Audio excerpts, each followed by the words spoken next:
Okay. Hello, I'm Gracie. I'm the events coordinator for print, and tonight we're so excited to be hosting Josh Funk and Anna Staniszewski for the discussion of the latest installment of the Lady Pancake and Sir French Toast series. Short and sweet. Is that the, there we go, under the stack. A quick intro for our guests. Josh Funk is a software engineer and the author of books like the Lady Pancake and Sir French Toast series, the It's Not a Fairy Tale series, the How to Code with Perl and Pascal series, the Story of Patience and Fortitude series, Dear Dragon, Pyrosaurs, Albie Newton, and more. Anna Staniszewski is the author of the novels My Very Unfairy Tale Life, The Dirt Diary, and Once Upon a Cruise, and the picture books Power Down, Little Robot, and Dogosaurus Rex. Currently, Anna lives in south of Boston with her family and teaches courses on writing and children's literature at Simmons College. So welcome, Josh and Anna.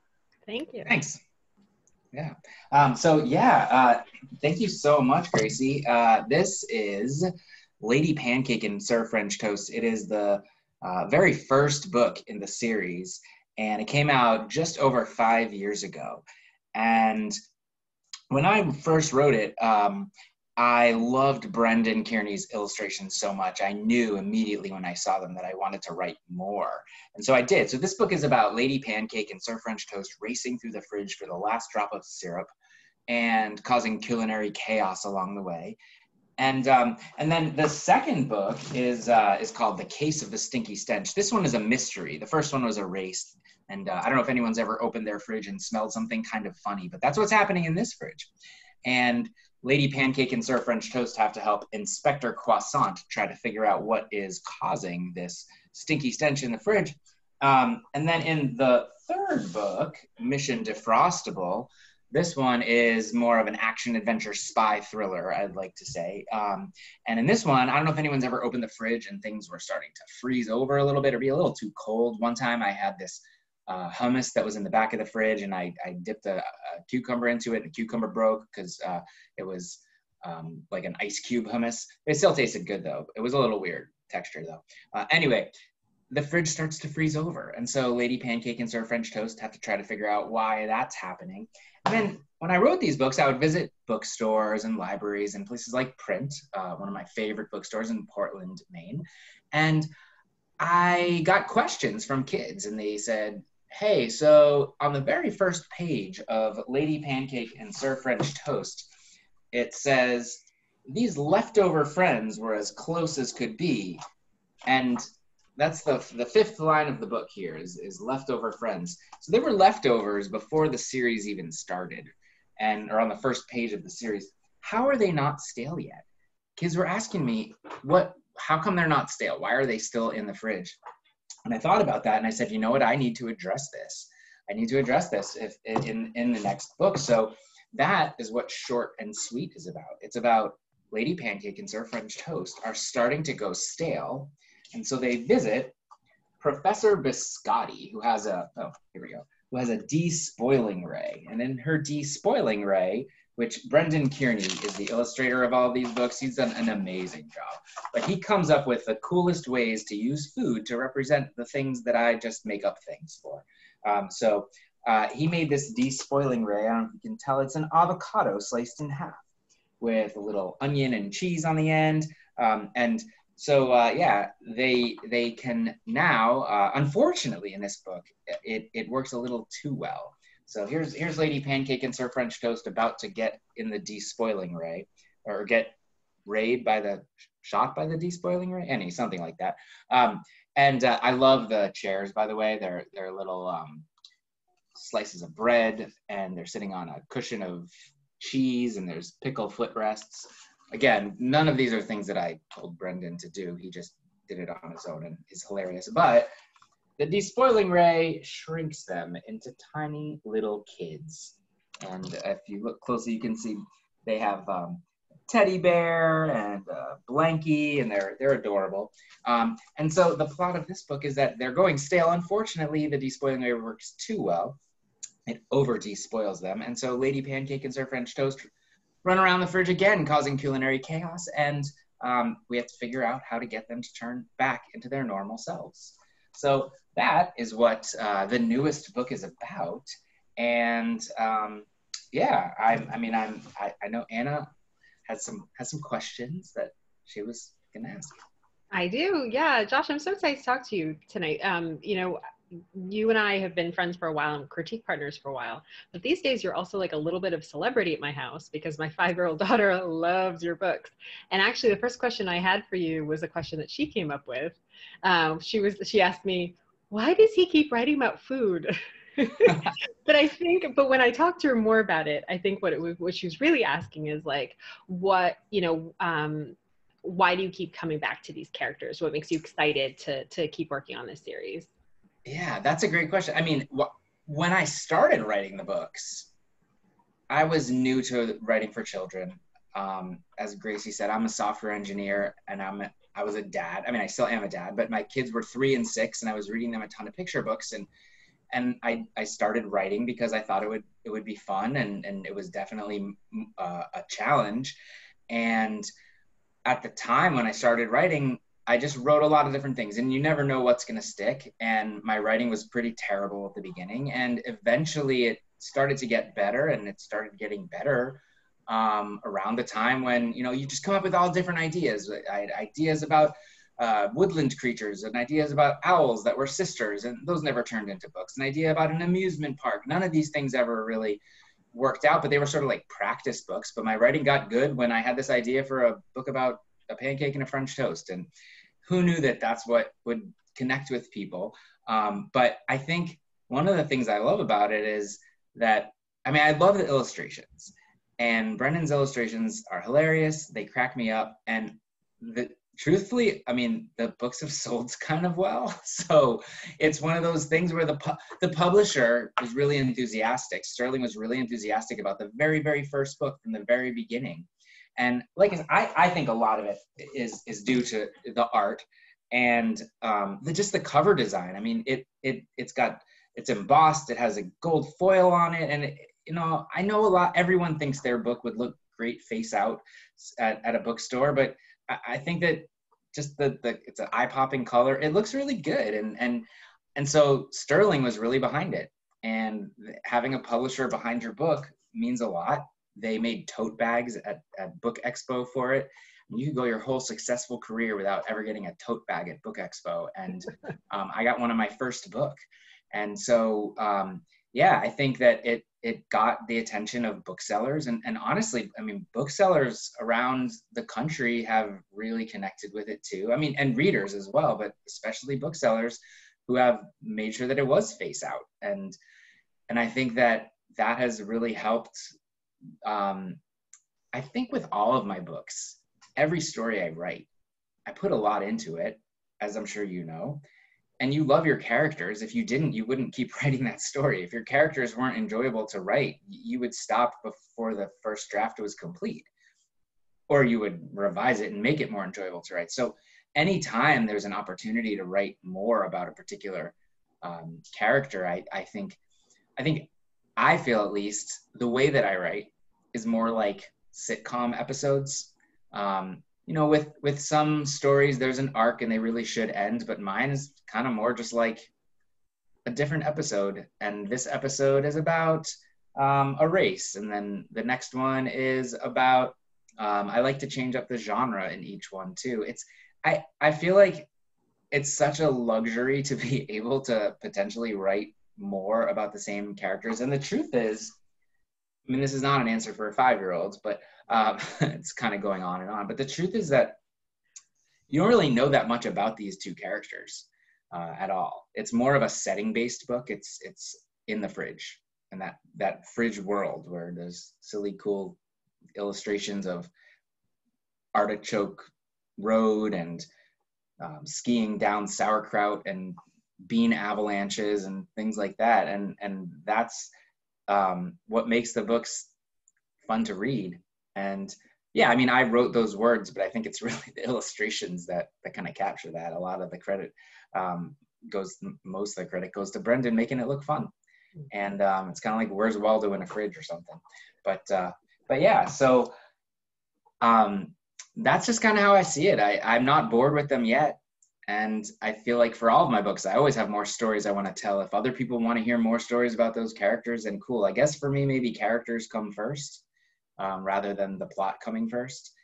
Or in this case, the world comes first, because we don't know much about Lady Pancake and Sir French Toast other than that they're friends and they bicker and they want syrup. In the second book, you learn a little bit more about Inspector Croissant, but not so much about Lady Pancake and Sir French Toast. In the third book, you learn more about Baron von Waffle. In the fourth book, you also learn more about Baron von Waffle, and you know, and maybe in a future book we'll learn more about the two title characters. I don't know. We'll have to see. But it's like Von Waffle's like taking over the series. He just wants you to write a book about him. Yeah, he is up to this point. I think because I am Baron von Waffle. The book was inspired by my kids.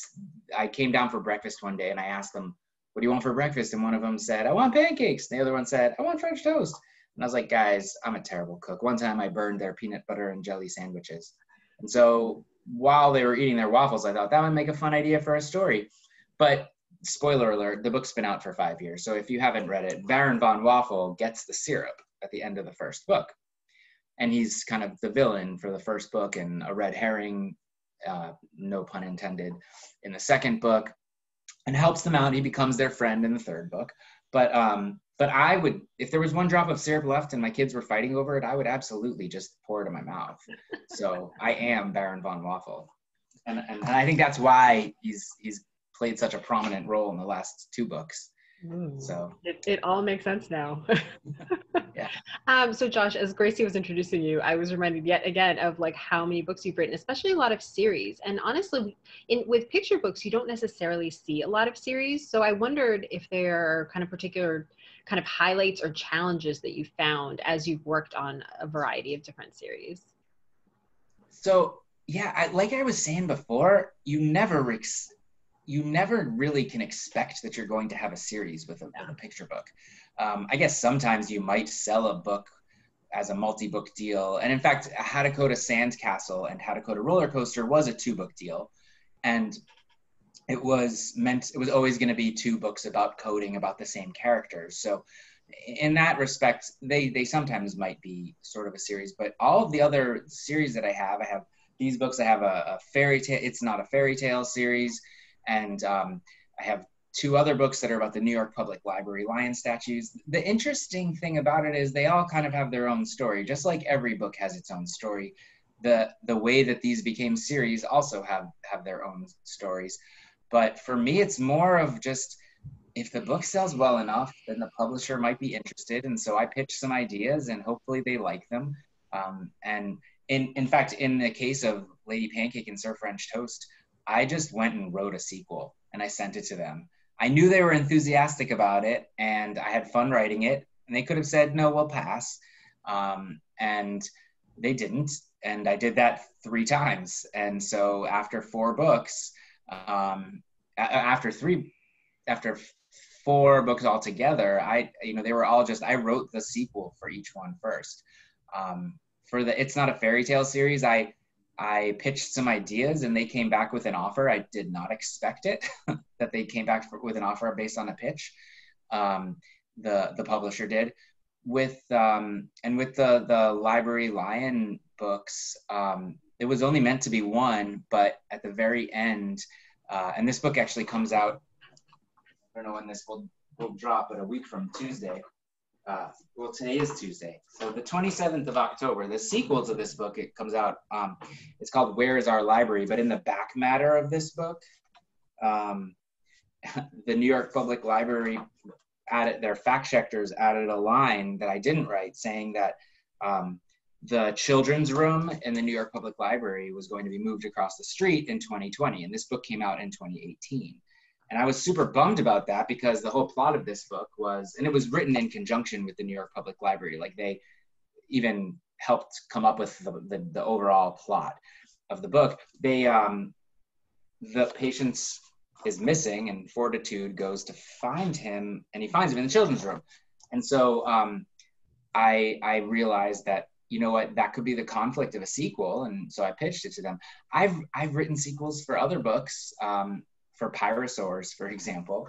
that were not picked up. I wrote multiple, I think 3 different sequel / spin-offs for Pyrosaurs, and that one either didn't do well enough, or the sequels weren't written well enough, or the timing just wasn't right. But yeah, so sometimes it happens. I always tell writers that when you're trying to start to write, write stories, but don't write sequels of each other, because if you can't sell the first book, you can't sell the second or the third or the fourth. Or if your agent can't sell the first book, they can't sell the sequels. So make sure that you've got a breadth of stories, a breadth of manuscripts.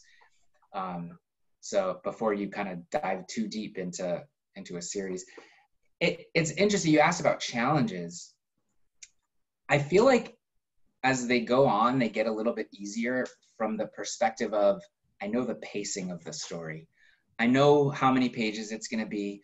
I know that on the first or second spread, the first page is going to introduce the main characters. Each book is 16 spreads, so a spread is 2 pages. And so the first page introduces the main characters and probably the problem. The second page usually introduces a new character, second spread, sorry.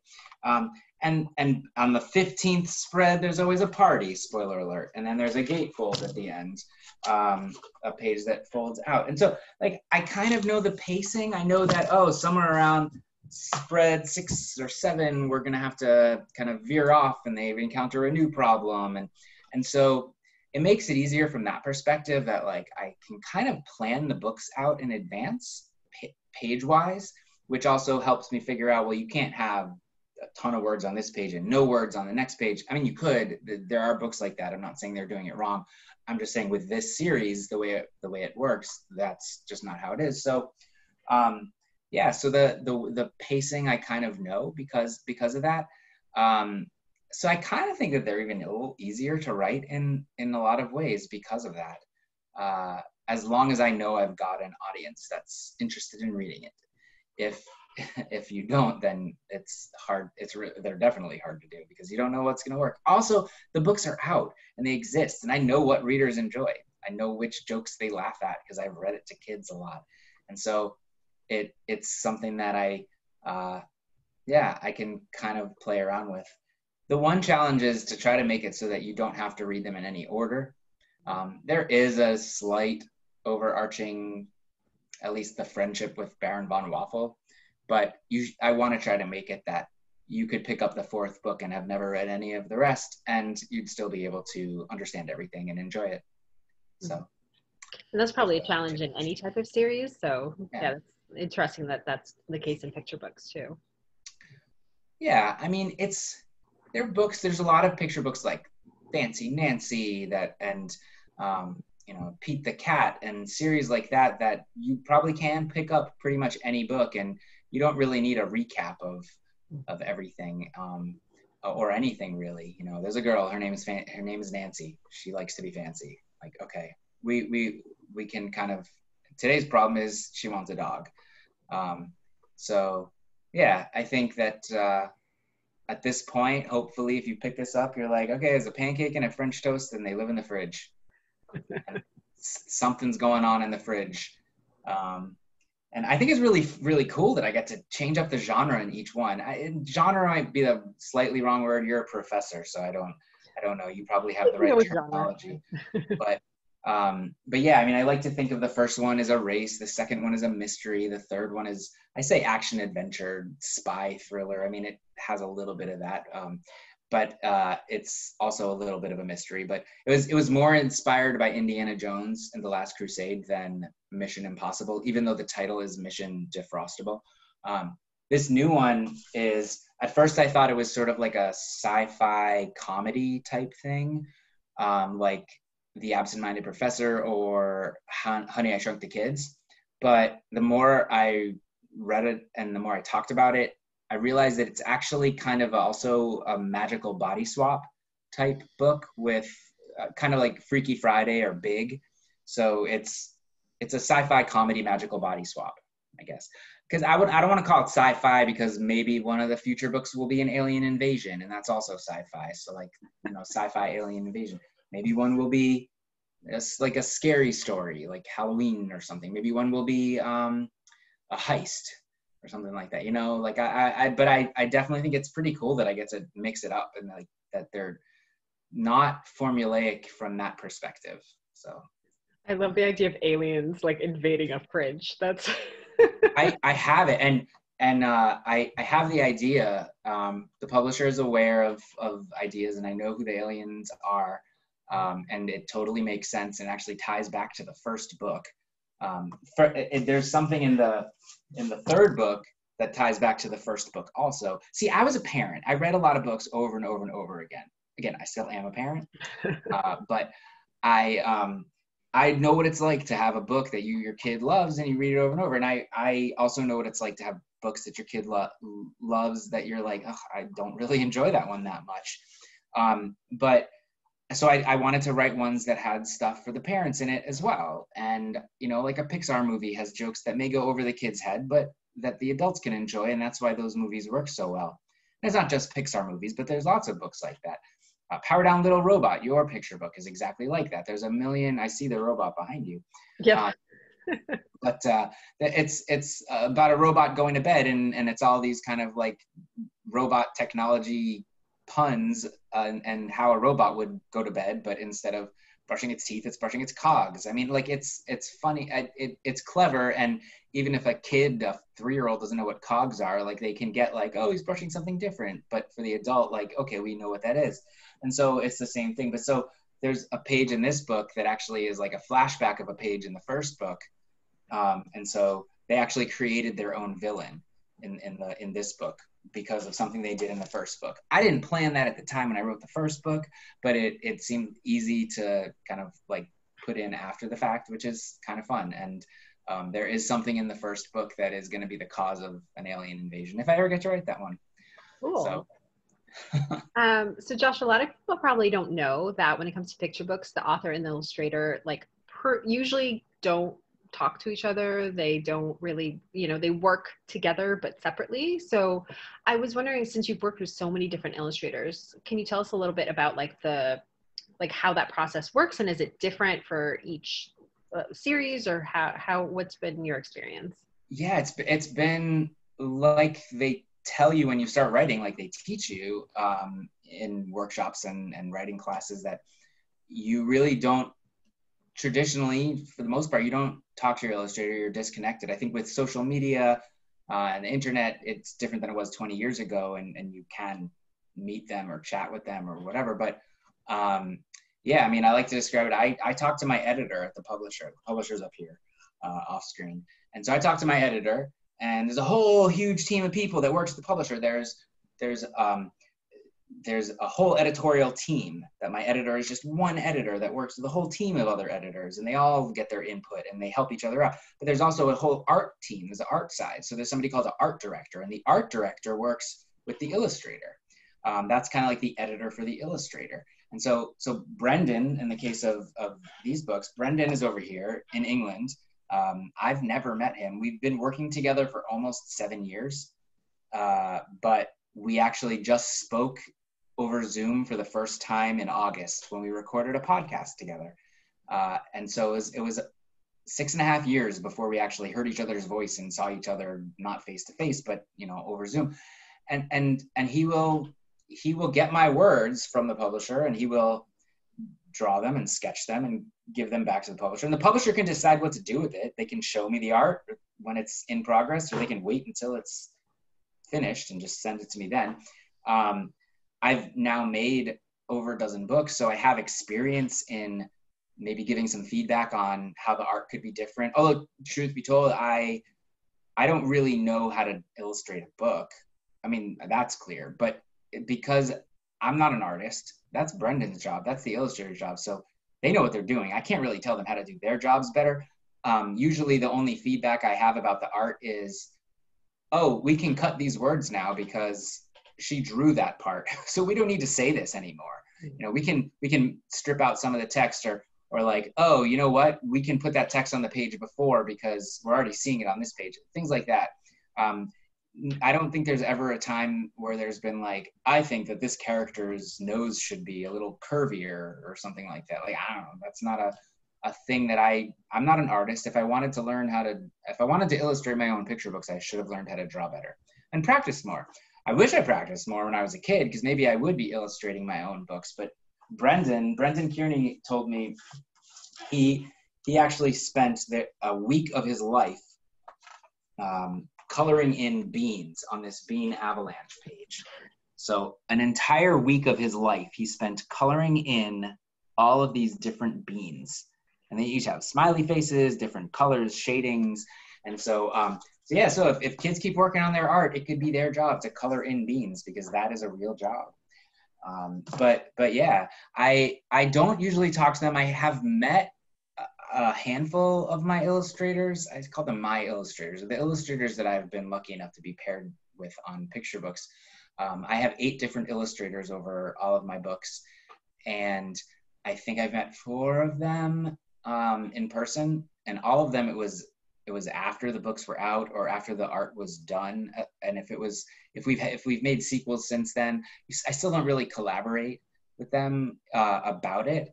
Sometimes I might ask the illustrator, like, what if they have any like preference about something, like, hey, would you rather draw a unicorn or a dragon or something like that, if I'm going to choose to put one in. That's not a question I've actually asked. There was one time in a book with Edwardian Taylor. He is the illustrator of the It's Not a Fairy Tale series. He posted on Instagram that he was not very good at drawing unicorns. And so I was working on the text for the sequel, the second book in that series, It's Not Hansel and Gretel, and I put a unicorn in there just to make him draw one, kind of like as a challenge to him, because I knew he would do awesome, and he did. It's a great unicorn. It's amazing. His name is Fluffy Bottom, and he's perfect. But yeah, so honestly, we don't work together like in the same room. I would love to try that someday. I have never really collaborated in advance with anyone yet, but it'll probably happen someday. I think it would be pretty cool, because I think that putting 2 heads together could make something really awesome in a different way. But it is pretty cool how this stuff all does come together when we never talk directly. So Josh, as you mentioned, you've written so many books in a really short span of time. And I'm wondering if you have any advice especially for new writers, maybe about like how, they can look for inspiration and for ideas, and just any advice in general for writers. Yeah, the best advice that I have is to keep writing new things. The more different stories you write, the better you're going to get at writing. And the better the odds are that one of them is going to be the right story for a publisher or an agent or a child reader somewhere. And so I think that it's important to learn to revise and to find critique partners and friends who will give you critical advice but understand the industry, and ones that are hopefully at the same level as you or more advanced than you. I know I asked you for critiques when you were published, and I had nothing, and you were nice enough to give me some feedback, and it was really, really valuable at the time when you did, because it really helped me take my writing to the next level. So finding critique partners is really important. Places like the Writers Loft in Sherborne, Massachusetts. There's writing communities all over. SCBWI is one. That there's places around the country that you can, and the world, that you can join. But there's also, writing classes at your local community center. That's where I started. I took a class at the community center where, in the town that I lived, there was a little flyer you get in the mail, and my wife was probably sick of hearing me read my story to her over and over and over again, making incremental changes, and it was pretty terrible at the time. I mean, at the time I thought it was good, but I realize now that, there were flaws. But she found it and said, you should take this, go to this class. And I did, and that really kicked everything into gear. So finding other people is key. But yeah, keep writing new things. Learn to revise your story and submit it. I submitted my stories to editors way too early and agents. But everybody does, I think. Everyone sends them off too early, and that's okay. I'm not suggesting you should do that intentionally, but I know that in retrospect, I think everybody does. And then, yeah, keep writing new things, because your second story is going to be better than your first. You're going to learn a lot from writing your first story, and you're going to learn a lot from revising it and submitting it. And then your third's going to be better than your second, and your fourth's going to be better than your third. And maybe your seventh or your 12th or your 50th will be one that is ready to get published. So I think that's really my best advice for writers. Awesome. So I know you have some other books in the pipeline. So what do you have coming out next? What should people be on the lookout for? And also, do you have any like favorites that in the meantime, like other books that people should look for? Yeah. I have two books that come out on October 27th, 2020. The sequel to, they're on the same day, and I'm just leaning into it. You can't control this when they're different publishers, and they decided that this is the date. It's every Tuesday is release day. And so it's the sequel to Lost in the Library, which I don't have a copy of yet. It comes out next week, but it's called Where is Our Library? And in this one, Patience and Fortitude, the two lion statues that guard the New York Public Library two lion statues that guard the New York Public Library steps on Fifth Avenue. They go into their library and all the books are missing. So they travel throughout New York City to try to find all the books. And it turns out that, as I said earlier, the library moved across the street. The children's room at least did. So they do eventually find it. But I got to drop in a lot of my favorite New York related picture books, covers of them, and that it's illustrated by Stevie Lewis, as is the first one. And then the third book in the It's Not a Fairy Tale series. It's not Little Red Riding Hood. Oh gosh. It's not Little Red Riding Hood. It's not Hansel and Gretel, and it's not Jack and the Beanstalk were out previously. And that one's it's a story about a fairy tale narrator, storyteller wants to tell the traditional story, but the characters don't want to listen and don't do what they're told. And It's Not Little Red Riding Hood, the wolf is also sick because, grandma's sick. Things are going around, unfortunately. It was not planned to write, this during a pandemic, but it's not really about that. In any case, Captain Hook fills in for the wolf, and, that doesn't help the narrator at all. And Little Red, it just confuses things. So, so those are really fun to write, and Edwardian Taylor illustrates them. After that, I do have some other books, but they're all still super secret, and I can't talk about them. So I will hopefully be able to announce at least one of them very soon. But yeah, nothing in 2021 at least. So of all the years to not have a book come out, it's probably a decent one. So. And it sounds like you have a lot of catching up to do on all the books that are all coming up, out. Yeah. I could use a little break. But right now it's Short and Sweet. Short and Sweet is my newest book, and I'm very excited about it. And it's super fun. And, Print has been hugely supportive of all of my books. I think since they opened after my first book came out, but I visited them at least 2 times for story time. I think maybe a third, but I'm not sure. It was the last place I visited on February 29th, 2020, the last bookstore event in person that I've had ever, for now, hopefully.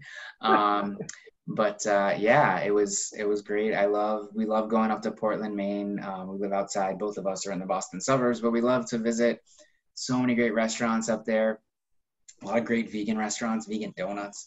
And Print is a great, I guess it's not really new anymore. It's been around for, I don't know, Gracie, you'll have to tell us, is it 3 years now? But you asked about some of my favorite books. So I wanted to share a couple. Let's see. All right. One of my favorite books is this one here. We Are Water Protectors. It is written by Carol Lindstrom and illustrated by Michaela Goad. And it is a Native American tale about sort of about conservation, and it's beautifully illustrated. And it talks about, my people talk of a black snake, and it's kind of just a metaphor-ish for the oil pipeline that runs through original people's lands. And so it's really, really cool book, beautifully illustrated. I think it's on the short list for awards and all that stuff already. I highly recommend it. Another fun one that I've been enjoying is called, not that one's not fun, but that one it's beautiful, it's poetic, and it's important. We Are Water Protectors. But Grandpa Grumps, it's a silly book. It's Katrina Moore and Jindy Yan wrote and illustrated. And it is about a little girl who grandfather visits from China, and he doesn't really speak much of the language, much English, and the little girl just kind of wants to play with him, and he's kind of grumpy and grunts a lot, but they eventually, become close over, even without speaking, and over food, of course. But yeah, it's really cute. Katrina Moore, it is her second book, but she's got a whole bunch more coming out. I highly recommend it. It's a great one to read over a Zoom with your grandparents or grandchildren if you haven't seen them in a while. Highly recommend it. Another one that I love is Speak Up by Miranda Paul and illustrated by Ebony Glenn. This one, it's great for all ages. It's written in rhyme, simple enough for the youngest, and it's really about all the different times there are to speak up. And sometimes it's hard to speak up, especially for people. I mean, you might be surprised, but I was shy as a kid, and so was Miranda Paul, the author, she says. And so, there are times when it's okay to be quiet, but there are times where you need to speak up, whether it's for yourself, for others, for the environment. And so this goes through a bunch of different examples throughout a school day and a community, and letting you know it's important to speak up at times. But my favorite book of the year that I think everyone should own a copy of, every classroom should have, is called Your Name is a Song by Jamila Tompkins Bigelow and illustrated by Luisa Uribe. And this book is amazing. It's about a little girl who comes home. Well, she leaves her first day of school. Her mom picks her up, and she's not having a very good day because nobody can pronounce her name correctly. And her mom, on the way home, tells her that every name is a song and every name deserves to be spoken correctly and learned, and it's important. And she goes through a bunch of different names from different cultures and explains and sings them and explains why they're important. And so when the little girl goes back to school, she does share her name as a song. I mean, even the teacher did not pronounce her name, which is something that happens far too often. I know, not from experience, but from experiences that teachers who also live in my house have been a part of schools where this has happened. So anyway, great book, favorite book of the year. I love it. Your Name is a Song. Go get it. So. Awesome. Well, thank you so much, Josh, for sharing that and all of your kind of experience and wisdom. It was really fun chatting with you, and thank you so much to Print Bookstore for having us. Yeah, thank you, Anna, for hanging out and asking questions. And definitely go check out Anna's books. One of my favorite novels of, I can't believe it's still this year, but yes, this year is The Wonder of Wildflowers, written by Anna Staniszewski. And it's a really, really cool book. It's kind of fantasy, but it has, it's about a little girl who moves to a new country as an immigrant.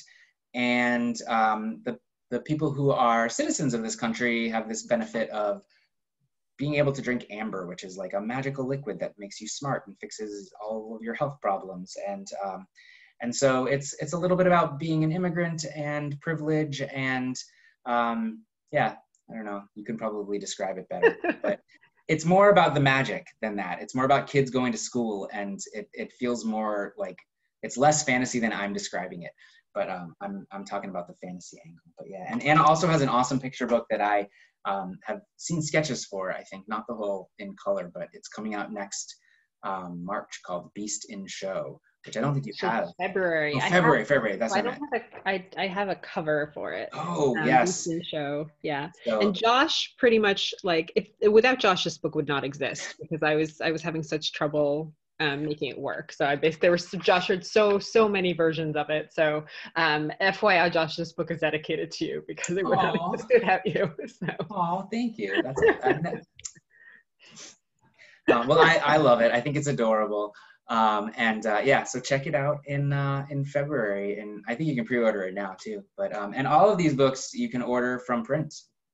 So Gracie, tell us how we can do that. Absolutely. So we have a handy little link. If you head on over to printbookstore.com/funk/short-suite, copies right there. We have plenty of copies on hand, as well as the first 3 installments as well. And I think we can work out some sort of book plate signing if people are looking for, the perfect holiday gift. Just head on over. It's right all there. And thank you both so much for this conversation. We're so excited. And yeah, have a fantastic rest of your night. Yeah, you too. You Bye, too. everyone. Bye-bye. Bye.